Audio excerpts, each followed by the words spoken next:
ரிஷபராசினியர்களுக்கு வணக்கம். மேசராசியிலிருந்து ரிஷபராசிக்கு பயிற்சியாகும் புதனால் மே மாதம் 21 முதல் தகரமும் தங்கமாகும்.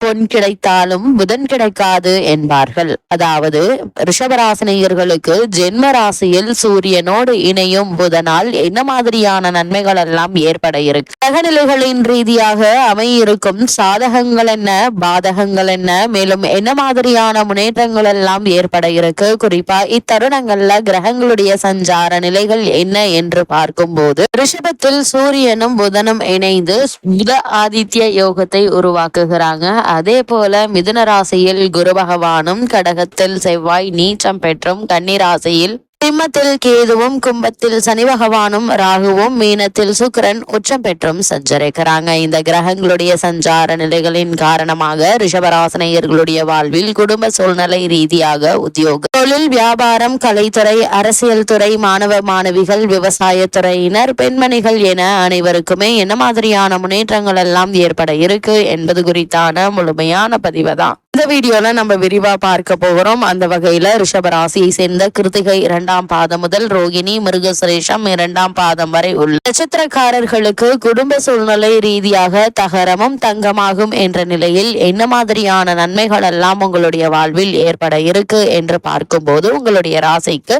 தனஸ்தானத்தில் குரு பகவான் அமர்ந்திருக்கும் இத்தருணத்துல பாக்கியஸ்தானத்தில் சனி பகவானும் ராகுவும் இணைந்திருக்காங்க. இது மட்டும் இல்லாமல் லாபஸ்தானத்தில் சுக்கிரனும் சுபபலம் பெற்றிருப்பதால இந்த புதன் பெயர்ச்சி காலகட்டம் முழுவதுமே பணப்பற்றாக்குறை என்பது ஏற்படுவதற்கான வாய்ப்புகள் இல்லைங்க. ஏதாவது ஒரு வகையில் உங்களுக்கு வருமானம் என்பது இருந்து கொண்டே இருக்குங்க.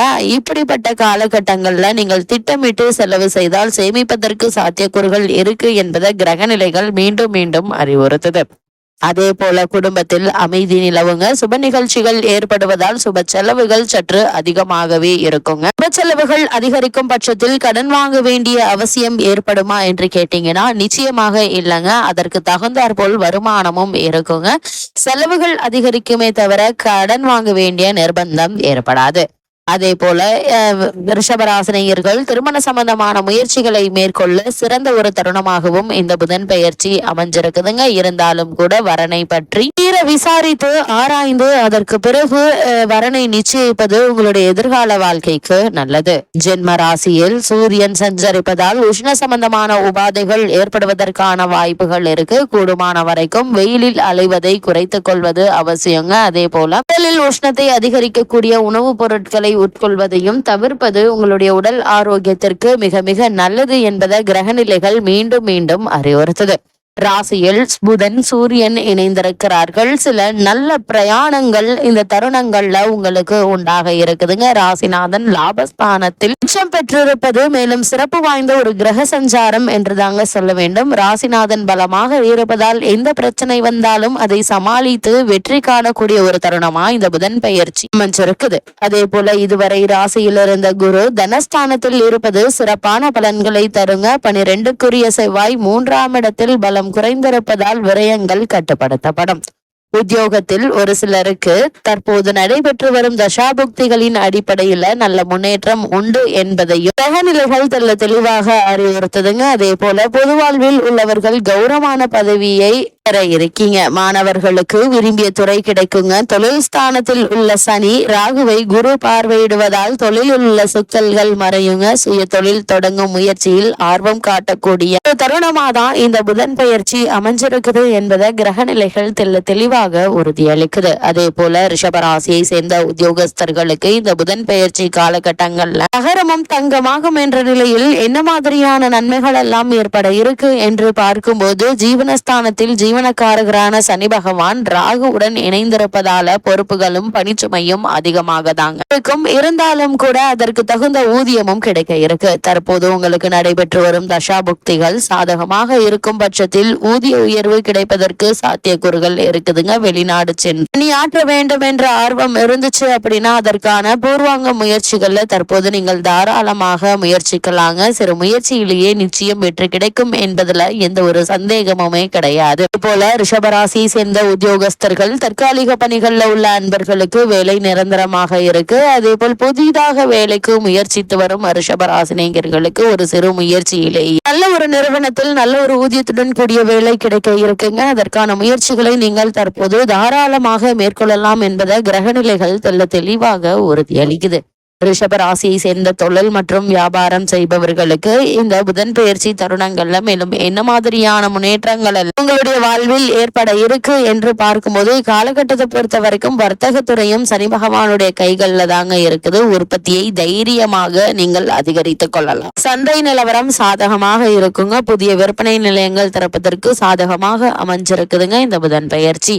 நிதி நிறுவனங்கள் உங்களுடைய முயற்சிகளுக்கு ஒத்துழைப்பாங்க. அதே போல் ஏற்றுமதி இறக்குமதி துறையினருக்கு வெளிநாடுகளில் உள்ள பிரபல வர்த்தக நிறுவனங்களுடன் புதிய லாபகரமான ஒப்பந்தங்கள் கையெழுத்தாகுங்க. தசாபுக்திகள் அனுகூலமாக இருக்கும் பட்சத்தில் வியாபார அபிவிருத்தி சம்பந்தமாக வெளிநாடு சென்று வரும் வாய்ப்பும் கிடைக்க இருக்கு என்பது கிரகநிலைகள் தெளிவாக அறிவுறுத்தது. அதே போல கலைத்துறையினரை பொறுத்த வரைக்கும் கலைத்துறையை சுக்கிரனுடைய அதிகாரத்தில் தாங்க இருக்கு. சனி மற்றும் ராகு புதன் ஆகியோரும் இத்துறையில் பங்கு உண்டு. அந்த வகையில இந்த கிரகங்கள் அனைத்தும் உங்களுக்கு சாதகமாக சஞ்சரிப்பதால் லாபகரமான வாய்ப்புகள் உங்களை தேடி வர இருக்குதுங்க. ஒரு சிலருக்கு வெளிநாடு சென்று அங்கு நிகழும் கலை நிகழ்ச்சிகள்ல பங்கேற்பும் வாய்ப்பும் கிடைக்க இருக்கு. அதனால் வருமானம் உயர இருக்குதுங்க. புதிதாக திரைப்படத்துறையில் கால் பதிக்க விருப்பம் இருந்துச்சு அப்படின்னா அதற்கான முயற்சிகளை தற்போது நீங்கள் தாராளமாக முயற்சிக்கலாம் என்பதை கிரக நிலைகள் மீண்டும் மீண்டும் அறிவுறுத்துதுங்க. அரசியல் துறையினரை பொறுத்த வரைக்கும் அரசியல் துறைக்கு அதிகாரம் கொண்டுள்ள அனைத்து கிரகங்களுமே சாதகமாக சஞ்சரிப்பதால கட்சியில் உங்களுக்கு ஆதரவு பெருகுங்க. அது மட்டும் இல்லாம தொண்டர்கள் மத்தியில் செல்வாக்கு அதிகரிக்க இருக்கு. உயர்மட்ட தலைவர்கள் உங்களிடம் நம்பிக்கை வைப்பார்கள். சிலரிடம் முக்கிய கட்சி பொறுப்புகள் படைக்கப்படுவதற்கான சாத்தியக்கூறுகள் அதிகம் இருக்குதுங்க. அதே போல ரிஷபராசியை சேர்ந்த மாணவ மாணவியரை பொறுத்த வரைக்கும் இந்த புதன் பயிற்சி காலகட்டங்கள்ல மேலும் என்ன மாதிரியான நன்மைகள் எல்லாம் ஏற்பட இருக்கு என்று பார்க்கும்போது தருணங்கள்ல புதன் உள்ளிட்ட மற்ற கிரகங்களும் ஆதரவாகவே சஞ்சரிப்பதால் கல்வியில் நல்ல ஒரு முன்னேற்றம் ஏற்பட இருக்கு. பாடங்கள்ல மனம் ஆர்வத்தோடு ஈடுபடுங்க. நல்ல பழக்க வழக்கங்கள் கொண்டுள்ள சக மாணவர்களுடன் நட்பு ஏற்பட இருக்குது. விடுதிகள்ல தங்கி கல்வி பயின்று வரும் மாணவ மாணவியருக்கு வசதிகள் பெருகுங்க. அதே போல இத்தருணங்கள்ல விவசாயத்துறையினரை பொறுத்த வரைக்கும் விவசாயத்துறைக்கு முக்கிய பொறுப்பேற்றுள்ள கிரகமான செவ்வாய் கடகராசியில் பலம் குறைந்துள்ளதால் வயல் பணிகள்ல சற்று கடுமையாக இருக்குங்க. கடும் வெயிலில் உழைக்க நேரிடும் இருந்தால் கேட்ட விளைச்சலும் வருமானமும் கிடைப்பதால மனதில் மகிழ்ச்சியும் மன நிறைவும் கிடைக்குங்க. பழைய கடன்கள் இருந்துச்சு அப்படின்னா அவற்றை அடைத்து உங்களுடைய பொருளாதாரத்தை சீர் செய்து கொள்ள வாய்ப்பளிக்கக்கூடிய ஒரு தருணமாக தான் இக்காலகட்டம் அமைஞ்சிருக்குது என்பதை கிரக நிலைகள் தெளிவாக அறிவுறுத்துதுங்க. அதே போல பெண்மணிகளை பொறுத்த வரைக்கும் சுக்கிரன் மற்றும் குரு ஆகிய இருவருமே அனுகூலமாக சஞ்சரிக்கிறாங்க. அதனால் குடும்ப பொறுப்புகளை ஏற்றுள்ள பெண்மணிகளுக்கு நிம்மதியும் மன நிறைவும் இந்த ஒரு தருணமாக தான் இந்த புதன் பெயர்ச்சி அமைஞ்சிருக்கு. அந்த வகையில் கிரகநிலைகளின் ரீதியாக கூறப்படும் பரிகாரம் என்ன என்று பார்க்கும்போது திருநள்ளாறு திருக்கொள்ளிக்காடு தரிசனம் எண்ணற்ற நன்மைகளை உங்களுடைய வாழ்வில் ஏற்படுத்தும்.